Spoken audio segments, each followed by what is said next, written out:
সমস্ত সনাতন ধর্মের মানুষকে আজকে এমন একটা ভিডিও প্রকাশ করতে চলেছি যেটি অত্যন্ত গুরুত্ব সহকারে আস্বাদন করবেন। বিষয়টি হলো এই বছর যে জ্যৈষ্ঠী মাস, এই জ্যৈষ্ঠী মাসকে বলা হলো মল মাস। তাহলে এই মল মাসে শাস্ত্র মতে বলা হচ্ছে শুভ কাজ নাই, শুভ কাজের বিঘ্ন ঘটে। এই কারণে এই মল মাসে শুভ কাজ করা হয় না। কিন্তু শাস্ত্রে ইহাও বর্ণিত আছে,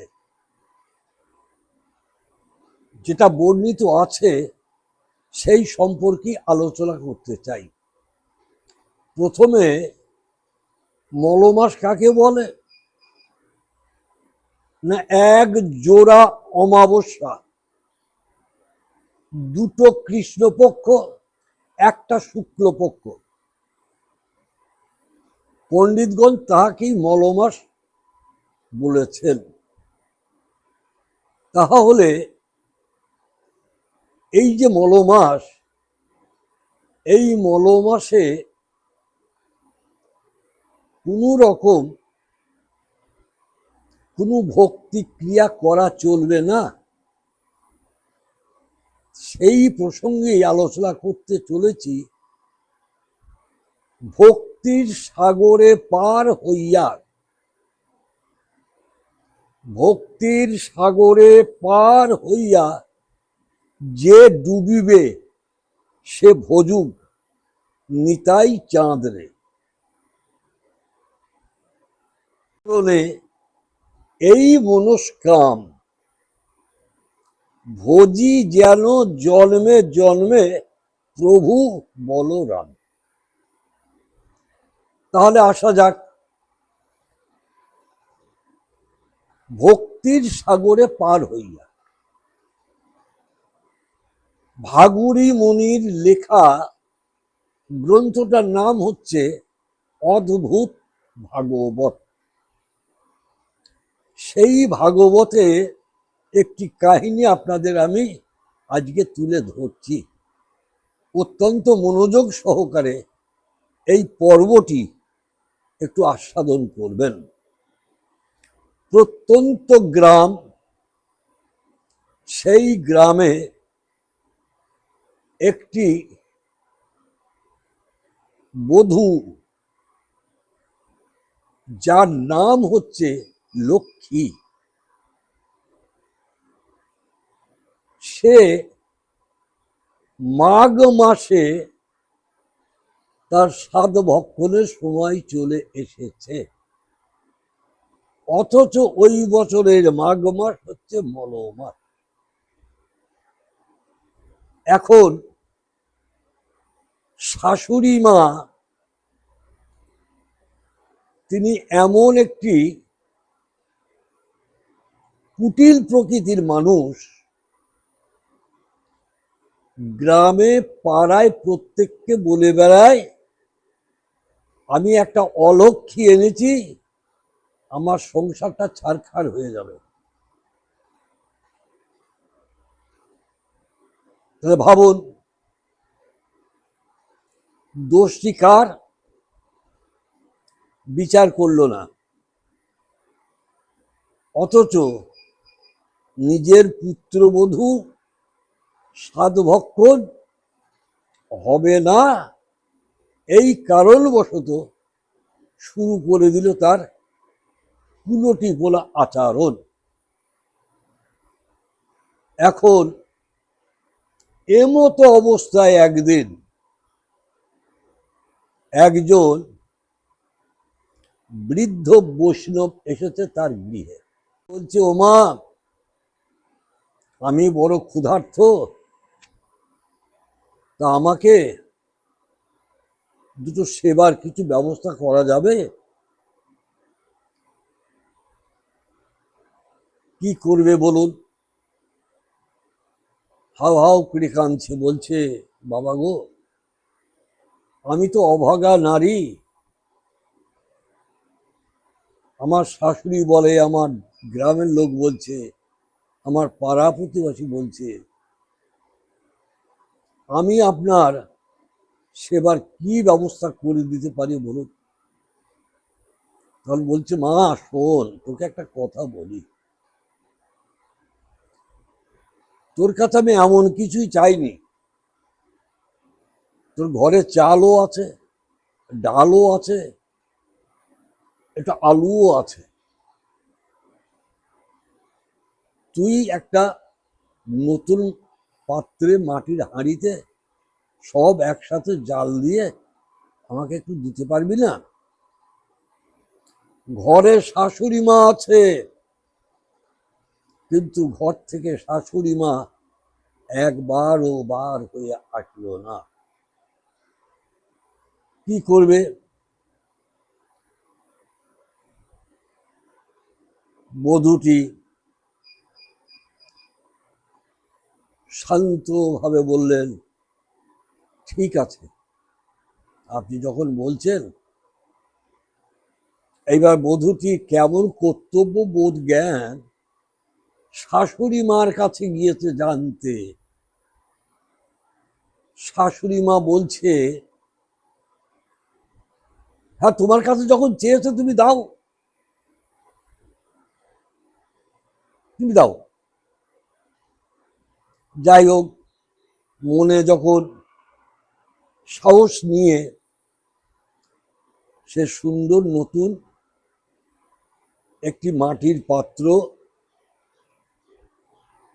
ঘর থেকে বার করে, তৎকালীন যুগে বেশিরভাগ সময় গ্রাম্য পরিবেশের ভিতরে এই মাটির মানসা, হাঁড়ি এসব আনা থাকতো। যেহেতু তৎকালীন সময় অনেক ব্রাহ্মণ, অনেক ভিক্ষুক সেবা চাইলে তাদের ওই নতুন হাঁড়িতেই সেবার ব্যবস্থা দেওয়া হতো। এই কারণেই প্রায় ঘরে ঘরে তখন ওগুলো রাখা হতো। ওই মহিলা যথারীতি সেই মাটির পাত্রে উনি পাক করে দিলেন। এমতো সময় তার স্বামী দেবতা বাড়ি আসলে বললে, বাবু তুমি কে? বলছে, আমি এই বাড়িরই লোক। বলে, আচ্ছা বাবা, এটা কি তোমার স্ত্রী? বললো, হ্যাঁ। তার স্ত্রীও খুব আনন্দ হয়ে বলল, আমাকে একটা কলার পাতা এনে দাও, বাবাজি ক্ষুধার্ত, একটু সেবা দেবো। বাহ, দেখুন ছেলেটি কেমন ভক্ত। সে বৈষ্ণব ঠাকুরকে ভক্তি করে গেল একটি পাতা আনতে। পাতাটি নিয়ে ভালো করে ধুয়ে দিল, করে নাও। এখন সেই বাবাজি তো প্রসাদ পেলেন। প্রসাদ পেয়ে বললেন, মা, এই তোর জন্য একটু প্রসাদ আমি রেখেছি, এটা তুমি সেবা নিয়ে পাশে যদি কোনো জলাশয় থাকে সেখানে ফেলে দিয়ে এসো। যথারীতি তার স্বামী এসেছে যখন, সেবা নিলেন। সেবা নেওয়ার পরে বলছে, আয় মা, যে আগে প্রসাদ একটু নিত। উনিও প্রসাদ নিলেন এবং স্বামীও একটু প্রসাদ পেলেন। এবার স্বামীটি বললো, তাহলে আমি এই পাতাটা ওইখানে তো একটা গর্ত আছে, সবসময় জলও থাকে, তাহলে ওখানে দিয়ে আসি, বলে যাও। এখন বৈষ্ণব বাবাজি ঝোলা থেকে 3টি পাথর, বলছে, মা, এই পাথর 3টে তুই তোর ঘরে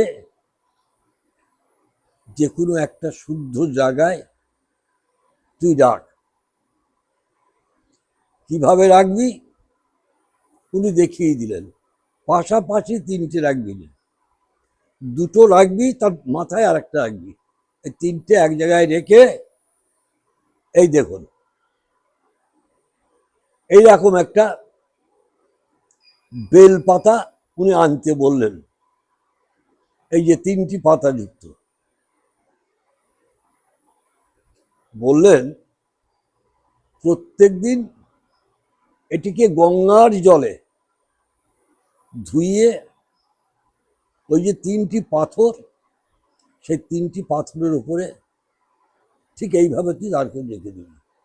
একটি হচ্ছে ব্রহ্মা, একটি হচ্ছে বিষ্ণু, আর একটি হচ্ছে মহেশ্বর।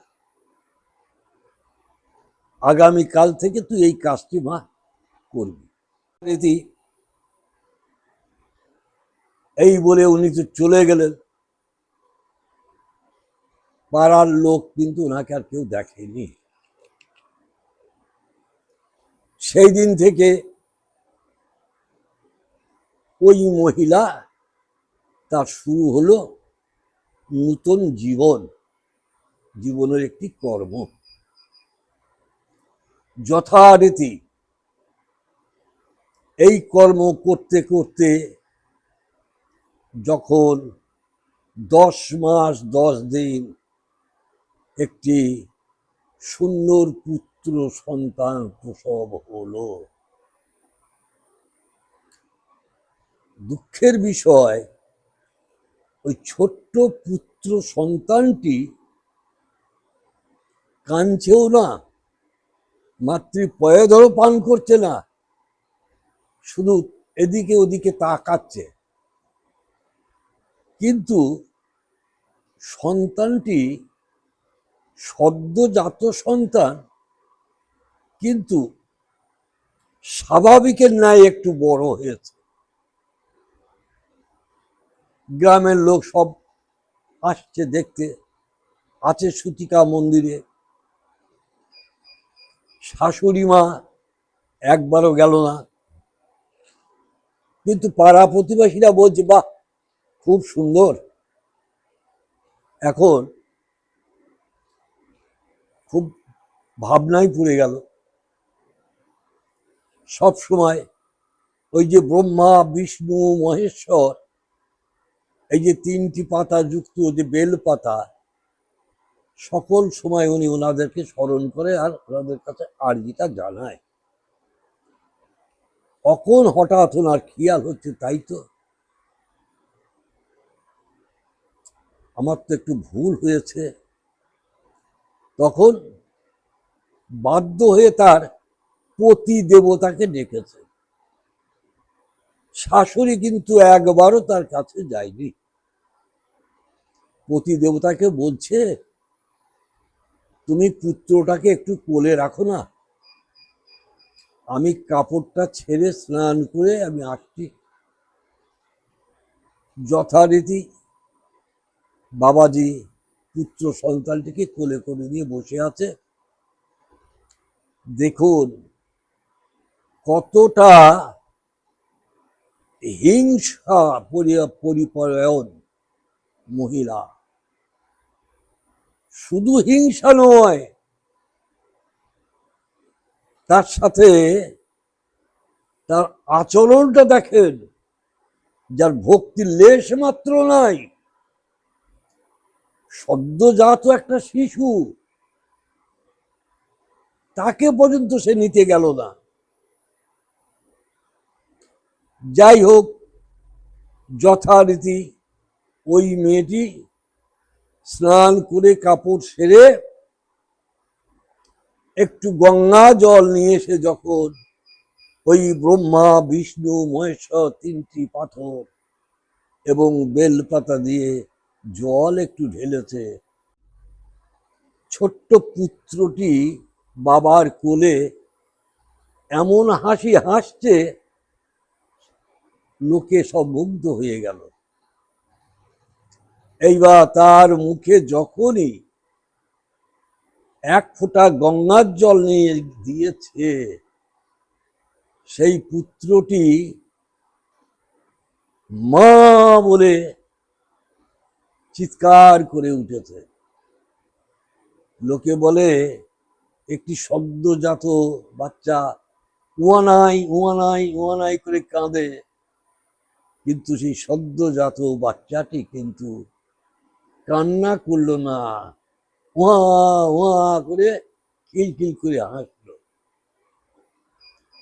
গ্রামের সমস্ত লোক দাঁড়িয়ে থেকে তখন বলছে, ধন্য মা তোর জীবন, সত্যি তুই একজন সতী লক্ষ্মী, তোর ঘরে আজকে সাক্ষাৎ ভোলা মহেশ্বর বোধহয় এসেছে, তা না হলে এইরকম পরিস্থিতি কেন ঘটবে। অথচ দেখুন, শাশুড়ি মা ঘর থেকে বার হলো না, তখন গ্রামের লোক পাড়ার লোক বলছে, যত দজ্জাল যত বদমাশ এই মহিলা। এর কথা শুনে শুনে আমরাও এই মহিলাটাকে খারাপ ভেবেছিলাম, কিন্তু যে এত ভক্তিমতী, আজ ভক্তির কাছে ভগবান বাঁধা পড়েছে। নিতাই গৌর হরিবোল, নিতাই গৌর হরিবোল। তাহলে কি প্রমাণিত হলো? মলমাস কাদের কাছে? একমাত্র যারা অভক্ত। এই কারণেই বলেছি, প্রত্যেকটি সনাতন ধর্মের মানুষকে কি বলেছি, যে ভক্তির সাগরে যদি সংসার পার হয়ে ভক্তির সাগরে কেউ প্রবেশ করতে পারে, যে ডুবিবে সেই তো বুঝবে নিতাই চাঁদ, অর্থাৎ নিতাই চাঁদ। ভজনিতাই ভজনিতাই, পাও নিতাই পাও নিতাই। তাহলে নিতাই ভজলে গৌর পাবে, আর গৌর পেয়ে তোমার মানব জনম ধন্য হবে, মানব জনম ধন্য হবে। নিতাই গৌর হরিবোল, নিতাই গৌর হরিবোল, নিতাই গৌর হরিবোল।